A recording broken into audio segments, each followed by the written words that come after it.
Welcome to Squad, your favorite spot for everything esports and gaming. I'm Lisa, and these are kind of my friends, AJ, Zurich, and Camille. Whoa. She's so loving. Typically. I know. What? All right, but before we get into it, a couple days ago it was revealed that Spider-Man is not only the fastest selling superhero title, but also the best-selling title, beating out Arkham City. Are you guys surprised by this? That is amazing. I mean, the only reason I bought the game was because everybody was like, "It's Arkham," but so you're Spider-Man. A follower. Yeah, for sure. I was peer pressured into it. I don't know if I trust this statistic. Wow, Gramps, why? Well, what about Super Mario? Oh my God. Wait, okay. It's superhero. Yeah, he's not a superhero. Oh, you're telling me Mario isn't a hero? How many times has he gone all over the Mushroom Kingdom to rescue Princess? Well, what's her face? Peach. Yeah, it's Peach. For a second, I was He's more thinking of a Zelda. dictator, though. Like, he's kind of forcing everyone in the Mushroom Kingdom to bow at his knees, or they get stomped by him. I'm just saying. Hot but take. back to the superheroes. No. I'm telling you, that's what it's really Don't about. deny Mario is a hero, and his name's superhero. That's true. Well, Super I is in the don't game. count him in this, and No. they didn't. I think in the top three, it was Spider-Man, Batman, Arkham City, and then Arkham Knight as third. So lots of Batman.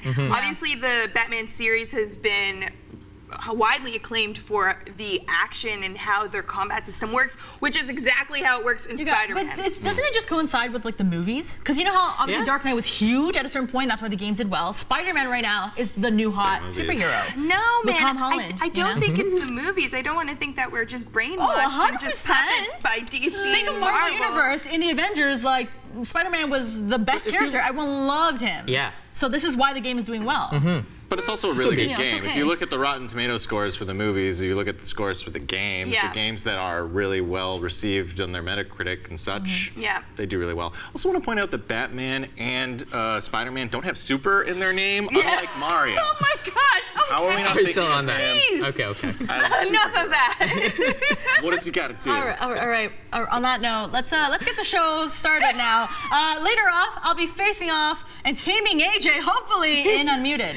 Plus, we have the best plays of the week in Plays of the Week, and I'll bring you the news and report it. But first, I'm going to head to the mess and break down Blast Pro Series Los Angeles with Evan Petrao on Inside Esports.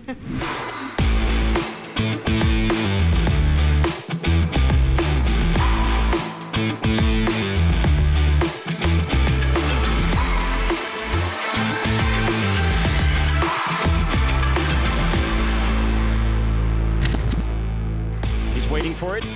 Timing is everything. He's going. Oh! It can't be real.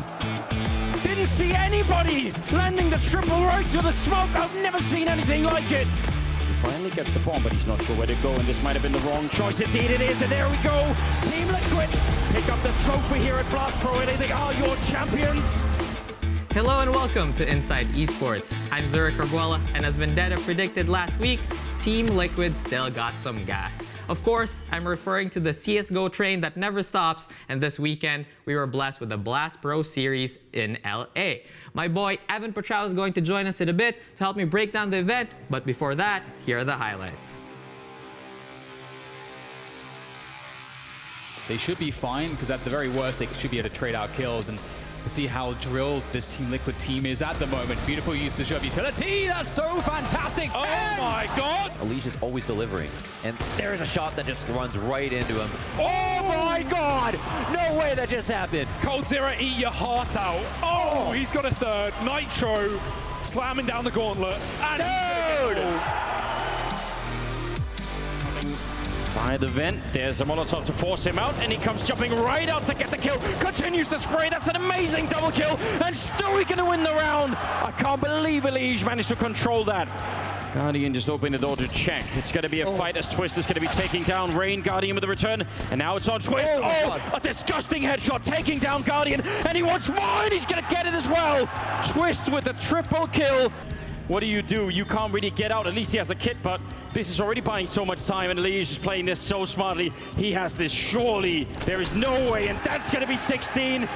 Team Liquid picking up map number 1 here at the Blast Pro Grand Finals. CSGO and Blast Pro Series. Can you quickly break down what the event means and why most fans or players don't really take it too seriously? Yeah, so Blast is completely a spectator experience from the start of the tournament. They're trying to engage the fans. They're trying to get the fans hyped. It's complete BO1s throughout the tournament. Every team plays every other team. So it's essentially like a big round robin where, you know, the best records will make it onto playoffs. There's no BO3 eliminations. It's pretty much for the fans to be able to watch their favorite team, whether it be Cloud9, whether it be MIBR, as many times as they possibly can. Whereas, you know, other tournaments like, say, ESL Cologne, IEM Chicago that's currently going on, those tournaments have BO3 eliminations. So there is a point where you won't be watching your team anymore. Blast avoids that problem and has you watching them throughout the whole weekend. Yeah, and there was plenty of things to watch during the event.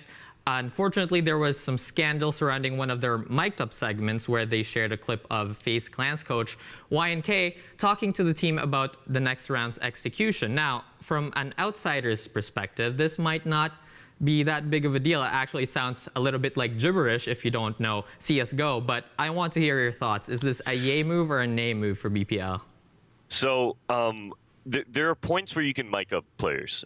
There's points where you can let the comms free flow, whether it be sometimes in the mid round where it's just, you know, talking about what you want to do. But when you're in freeze time and when you're on timeouts, that's when most of your really big tactical stuff is being given away, essentially. That's when you're communicating with your team, some of the bigger strats you have, some of the strats you haven't pulled out yet, or even some plays that are very unorthodox. And that became an issue because what happens is when you let YNK hop on the mic like that during the timeout, during the freeze time, and he starts giving away information like that, it doesn't necessarily help the other team in the moment, but moving forward, teams that look back and analyze that, that audio clip, that voice clip, are able to get so much information from it to help them to counter FaZe down the line, essentially. Now all those teams know that there is a certain play that FaZe likes to do when they react to a certain amount of nades, when they have the money for an AWP, when they find themselves, being taken down a peg in the server, they have a certain, set play with that AWP towards Secret that they're going to try and do. So it kind of gives that information to the team about how they can react when they see certain things going up against FaZe. Yeah, when I saw the clip, I was like, this is crazy intel. But as you said, it's a good thing that leak didn't really affect FaZe's performance, because they were a whole different team than they were last week at ESL Cologne, where they got stomped super early in the group stage. Let's talk about FaZe. What did they change? What worked? And what did they lack to topple the NA juggernaut? Well, I mean, first of all, Liquid's Liquid. I don't think anybody at that tournament was going to be able to topple them. In fact, I didn't think FaZe was going to have such a performance throughout Blast LA, to be honest. When you have teams like Renegades, you have the new NRG lineup coming in. Those were really the two teams that I thought were going to be able to take down FaZe and make their way to the grand finals. But FaZe had a phenomenal performance throughout the weekend, taking down NRG as well. When they went up against NRG, they looked like a completely different type of monster. This is the FaZe that we're used to seeing here. I mean, the recent addition of Neo hasn't been too strong in terms of adding to their firepower. However, this weekend was really where we saw FaZe come alive and really find some with this NRG lineup. These players were so dedicated to Daps. They were so dedicated to his playstyle. I think it's going to be very hard for Stanislaw to actually, create that easy, smooth transition. I think NRG is going to have a couple humps in the moving forward, but I definitely feel like NRG with Stanislaw does have the potential to break into that, tournament contender, that tournament favorite almost. Because going into Blast LA, I was actually looking at them as one of the teams to possibly make the grand finals against Liquid. It's just a matter of time. It just depends up to the top 20. Yeah, it was wild. So, I mean, if Daps can build this lineup again to the top, this is what is going to cement Daps as one of North America's best IGLs. If not North America, then globally, one of the best IGLs to ever do it in CSGO. So this is a really good opportunity for Daps to actually create something, what could be almost his final CSGO roster if you think about his age and where he's getting to now, and just kind of cement his legacy as, this team builder, this team leader, this exceptional player that can kind of grow, any player into a top contender. Wow, that is very well said, Evan. Unfortunately, that is all the time that we have. Thank you so much for joining me today. It's always nice to talk to you. Next time, drop by the studio so I can fist bump you in person. Next time I'm in Toronto, I'll come by, guys. Take care. Make sure to drop those sad Evans in the chat for my boy, Evan P. But that's all the CSGO time that we have. Let's head over to Camille, who's got the latest news and reported.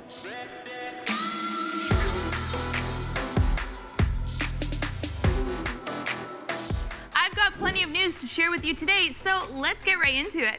First Up's National begins next month, and with qualifiers out of the way, only 2 legends will have appeared in every single one. Team Liquid's Kuroky and Team Secret's Puppey have become the only 2 players to compete in every TI. The duo were formerly joined by DDC and Universe, but both players did not qualify for this year's tournament. Kuroky and Puppey used to be teammates on both Navi and Secret, though Kuroky split from his partner after TI5. Both are also TI champions, with Puppey winning the inaugural event and Kuroky winning TI7. It's a massive achievement, and we'll see if they can keep the streak going for the 10-year milestone at TI10 next year. Esports and extreme sports are very different beasts, but they're joining forces this August for a one-of-a-kind event. Apex Legends is coming to the X Games this year with the EXP Invitational, boasting several of the top Apex teams, including the likes of Team Liquid and Cloud9. The Invitational will feature a $150,000 prize pool. This is the first time in 3 years that Overwatch director Jeff Kaplan announced that both the game and the league will be getting a role lock system. That means that every match has to feature 2 DPS, 2 tanks, and 2 healers. The system will go live in the OWL when Stage 4 kicks off next week, and it's currently being tested on the Overwatch public test realm. AJ, it's finally happening. It's finally happening. You don't look impressed. You don't think this is good for the league? Really? Why? Maybe good for the league, I guess, because fundamentally at its core, this is a game about the mechanics of working together in a team. So locking in your team as 2-2-2 makes sense in a certain way.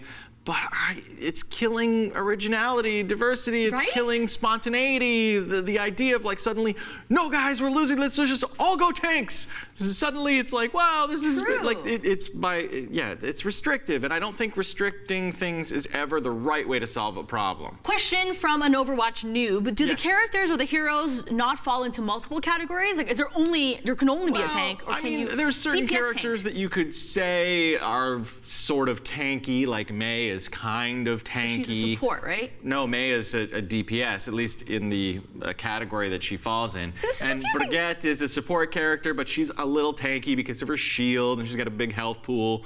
So there are some characters, you know, Diva is a tank, but has lots of mobility. I guess she doesn't do a lot of damage. So yeah, the thing that bothers me is that, you know, as a support main, well, I'm gonna have no problem queuing up for matches now because everyone always needs support mains. But you know, there are instances where I'm in the match and I'm going, my DPS are terrible. I should switch to one of these roles and matches. They will also have to swap seats to the corresponding chair. What do you think here, Lisa? Is swapping chairs to correspond with roles really all that important? Are fans really going to be confused? I think this is the stupidest thing esport could have implemented. And I mean, I'm not the only one. On Twitter, everyone was laughing about how now pros have to play musical chairs, as if times between games and stuff isn't long enough, that they're just adding another thing for players and teams to worry about. I think it's a little silly. I think it's totally silly that you have to line up. But maybe this is to, you know, stop the complaints of how it's already such a hard spectator game that they want to make sure you cannot mix up who is playing what. Maybe they will have the symbols of what the roles are, like the character icon in front of the player on the back of their monitor in some way, which I think, would probably help spectators in some respect. I mean, even I, as someone who watches a fair bit of Overwatch League, obviously, you know, I'm sometimes going like, well, I'm not sure that face to that name to that character on the screen right now. You are keeping track of 3 different things, whereas you watch regular sports, you're just like, that player with that name on his back and his number. It's a lot less to have to worry about or think about. And also, you know, when you're watching an esport, are you not just looking at the monitor mainly? Like, why does it matter where the player himself really sit? You're basically staring at a computer, like the screen. It's for the story, Lisa. Oh my God. So you can get drawn in where your 2 tanks, they turn after, you know, successfully avoiding an earth shock. Of other perks. If you're not an AT&T customer, tough luck. You get none of this. And in fact, if you're not an AT&T customer, they make you sit in specific seats next to non-AT&T customers in a particular lineup. That's not true. Trying to tie it back to the Overwatch story. Do you think offering these like exclusive perks will, first of all, encourage people to switch partner, like I guess service partners? What do we call them? Yeah, service providers in the States. I don't think so. I mean, most people are either really unhappy with their service provider or like satisfied. So I don't think the perks will be something that will cause people to like, oh, I'm gonna get some esports. You have to be a very dedicated esports enthusiast. And have service in the car. I was like, why is my cell phone down? But someone hook him up, please. There you go. AJ needs some service. All right. Thank you. Moving on to our last story, Apex Legends developer Respawn Entertainment is hard at work tackling hackers in-game, which would be awesome if you could actually see them being tackled. Their latest solution is unique, however. Known or detected cheaters, in addition to facing bans for repeated offenses, may now be matched exclusively with other cheaters, creating their own cheating battle royale, if you will. The solution is being worked on right now, but players are already asking for ways to watch these cheaters fight one another.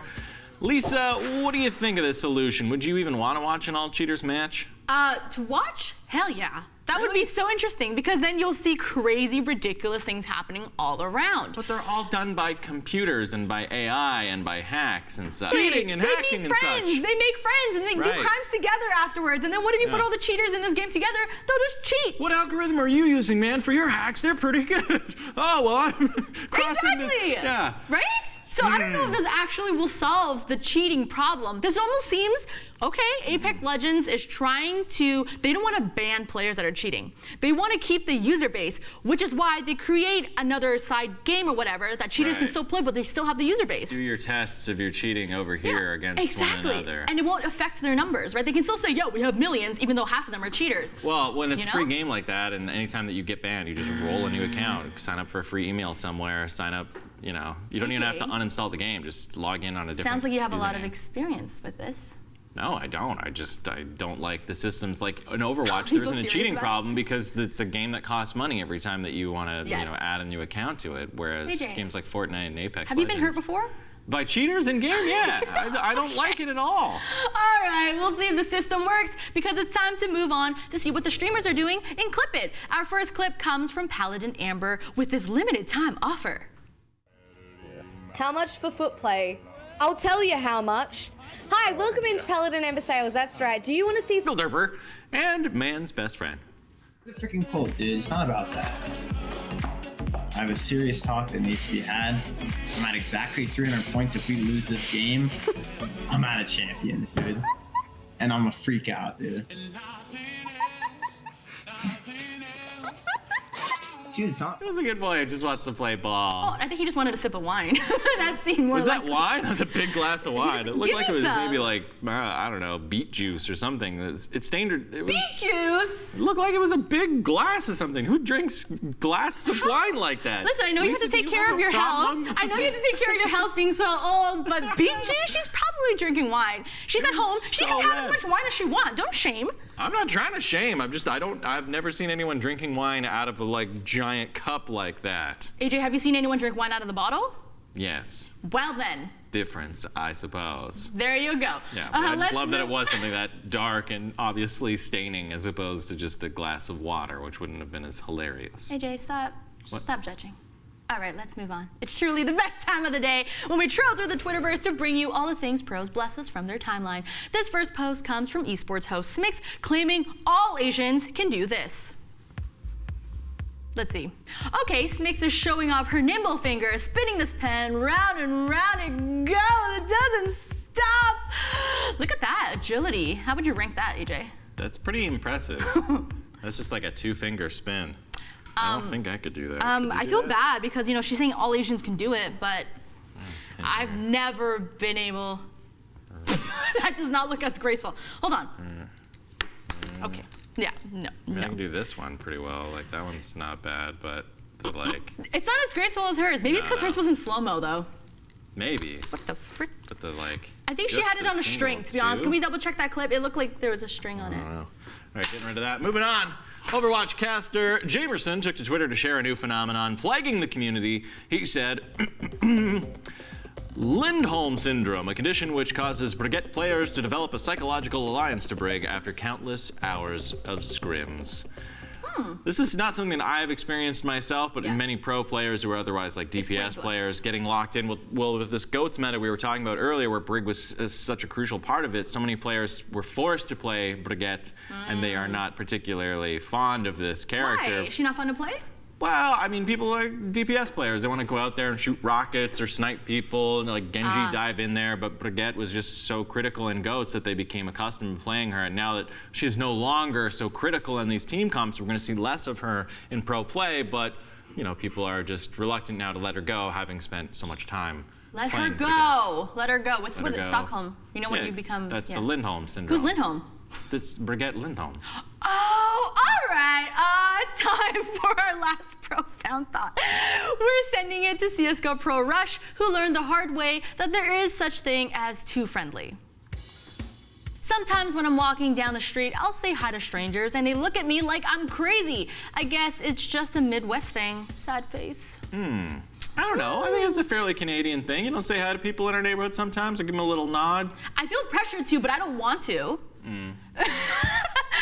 That's judgment. More judgment from AJ. Listen, okay, maybe it's a big city thing versus a smaller city thing. I think, yeah. I don't have in time Toronto, to say hi to everyone. Yeah, there's so many people that you're going to be passing. You're not going to be like super friendly. And it also does like as soon as you say hi to someone, it almost invites them to be like, hi, I want to tell you about blank whatever thing, or like stop you and have a conversation. You're like, no, I just had time to acknowledge your presence. I didn't have time to engage with you. There's a difference. 100%. And you've got to be careful in those instances. 100%. My default is don't say hi to anyone, ignore everyone unless they say hi to me, and then I do the polite thing. Right. So you're happy to say hi back, but... No, I'm not an initiator. Not an instigator, all right. Rush, you're weird. Well, let's say hi to some crowd control. Have you ever paused a game at a really bad time? Well, Bad 1080 did and discovered something rather unfortunate about our good friend Mario. No! What are you looking at there, bro? What's got you so fixated and fascinated? And Toad's just getting a full face of Mario butt right there. Aww. And Luigi coming in last as always. That's why the order in which you, I guess, take off is important. You want to be behind Peach, but... Maybe Peach should go last. I mean, it's usually ladies first, but in this case, so that no one's getting an eyeful. She's got to be wearing shorts, right? She's got, like, you know, frills under there and stuff, I'm sure. You know what, though? I always knew Mario was a pervert. Really? You can tell, the stash and the plumbing and... Right. So pervert. Fixated on pipes and jumping on people's heads and... All facts. Eating mushrooms. I'm not even surprised. All right, next up, we've heard all the takes on Gamer Girl Bathwater, and almost all the jokes. The Grey's Inn made a comic featuring bathwater. This is the real gamer bathwater everyone wants. Wow! Look how satisfied Waluigi is with himself. Bathwater. Now, Lisa, what do you think that bathwater would taste like? Ew, taste? No one's drinking it, AJ. Well, isn't that why people are buying the bathwater from Gamer Girls? What else would you be buying it for? What? I thought that was the whole thing, that weirdos want to drink the bathwater of Gamer Girls. I never even assumed that that's what people were drinking. There's soap in it. Are they going to bathe in it as well? I don't know. Maybe they just want to have it and dip their finger in it. I mean, I have some other more imaginative ideas of what you could be doing with this bathwater, but I dare not say them here in front of people publicly. I am so disturbed. I never even thought that people were drinking this water. What else did you think they were doing with it? Who was in the wrong here? Admiring it? Yes. Yes, you know, on your shelf of collectibles. Well, let's wash that image out of all of our minds with an oldie and a goodie. It's new to me, so I present Nakuza-ka's Lego GTA. I travel this road of life with the road of life, with the slang is engraved with a slave language in the streets of baby. Still a cement to it, falling steps. How can I never get it? I'm trying to get lost in it. Team in my constituent.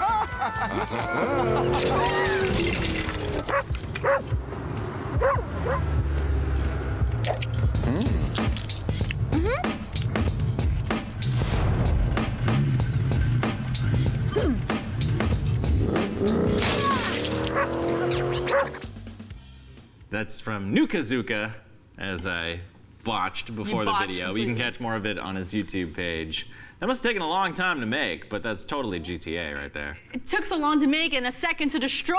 That was so disturbing at the end there. I was like, yay, I'm for this game until he smashed the Lego in pieces. But that's GTA. I don't play GTA. I actually tried. I tried Chinatown because Marissa made me play it, and I did not enjoy it. Okay. No, it's too hard. It's not for everyone. It's very violent. It sure is. It'd be weird to see if Lego ever did team up with Rockstar, because, you know, Lego does so much with Warner Brothers properties. Would that ever happen? I'd probably not. I would play it. Too graphic, but, you know. This is the version I would play. If for it was sure. GTA in Lego. That's right. You got Lisa Dewan's stamp of approval. That's right, guys. Let us know if you would play the game. But that's it for Unmuted. Remember, you can always hit us up on all our socials at SquadState just to say hi or send us stuff to react to. We'll see you next time.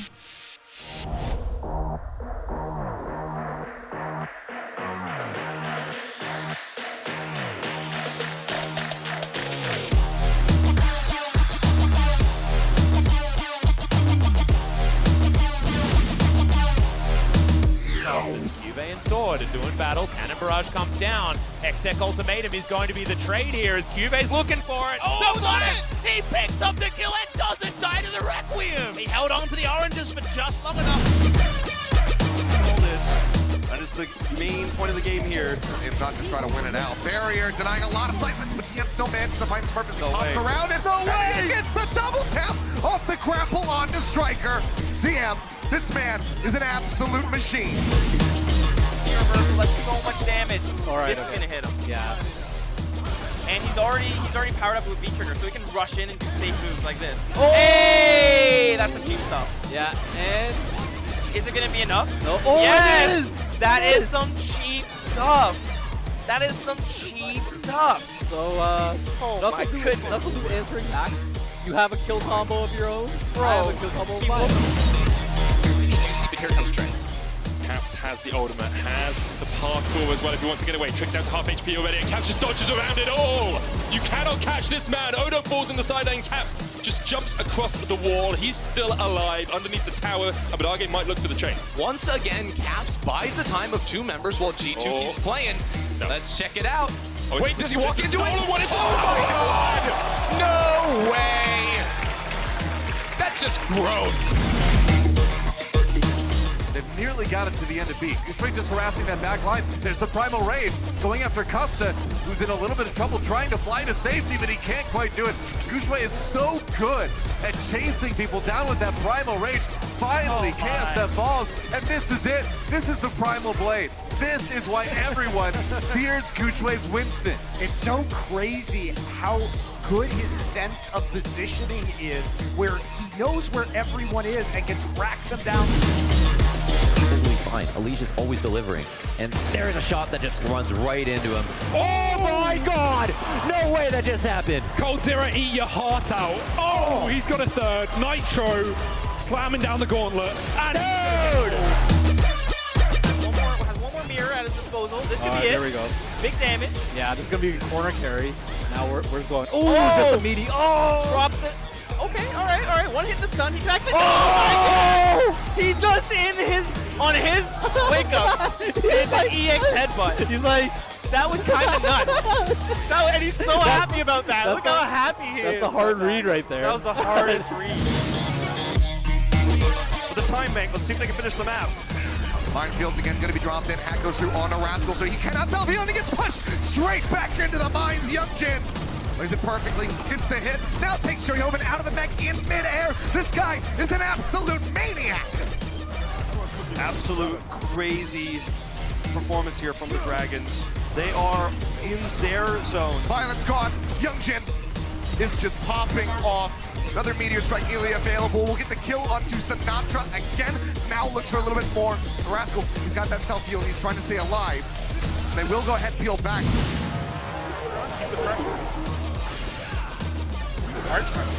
Go. Oh. He gets a wall flat too? Here we go. Oh no, keeps it rocking all day long, baby. Oh, we got what? Stop Guy's it. styling. Wow. This man said, clip that and put it on Twitter. I'm looking mad fine right now. So they could take nothing for granted. Stewie hiding inside of the smoke. That is where he lives most of the time. Twist will pick up one more kill. Goes for another one, turning around, and he's ready for it. Taking every single one down. Takes one grab tweak to finish this. One grab, one up smash out of shield if he really wants to overcommit right here. He's not going to be tech rolling in as Mars tries to look for that a lot. He is going low this time around. Oh my God, Mars! You risk it all! Cloud9 be pushing all over the map. There's 10 for the Deagle once again. He needs to stay alive. He's got to buy time for his team. Stewie's cutting off the rotation. There's another one from 10. Can he get the last one? It's time he's won the round with all these Deagle shots. The bomb can't be planted, and that's a much-needed last round for Cloud9.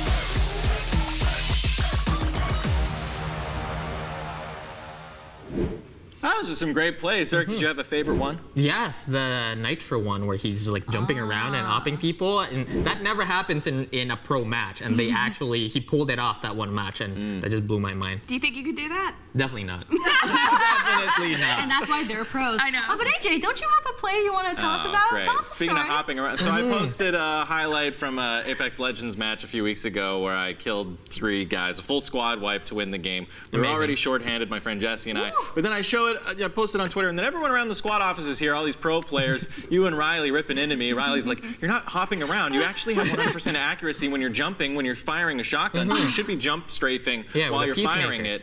I was like, well, I don't know. Oh, but AJ, I were still you got the looking for kills. positivity from us? And then Zurich's like, there was just fresh armor sitting there. You had none. Why didn't you go pick up the armor from the ground? It's right there. It gave me anxiety. I'm just like watching the clip. I'm not even watching his gameplay. I was just like looking at the armor and I'm like, when is he gonna pick this up? And he's just like going ham, like, you know, freaking out. Zurich, he didn't need it. Yeah, he didn't need it. He didn't need it. Won the game. He did. I still used the Peacekeeper, dropped 3 guys, won the game shorthanded. Just pat myself on the back for that one. I'm proud of you. Even when you Thanks. panic, you could still win the game. Yeah. I won one on stream last night too. Oh, wow. We're so proud of you, AJ. Yeah, See, he's a pro. This is what With you're looking my for, track right? ball. I know. That's what I was gonna say, and that's another thing that was part of that highlight was like he was aiming with a trackball. Well, yeah, that's AJ's weird. Yeah. You know what? It's one of my weird I quirks. take it back. I'm not proud of you anymore. All right. All right. Fair enough. That's all the time we have for you guys tonight. Thank you to Evan Petrell for talking with us. We'll be back on Monday with more Unmuted. And on Inside Esports, we're talking about my favorite, League of Legends. In the meantime, you can check us out on all our socials at Squad Steak, where we have more of us for you. More of us? See you in the future.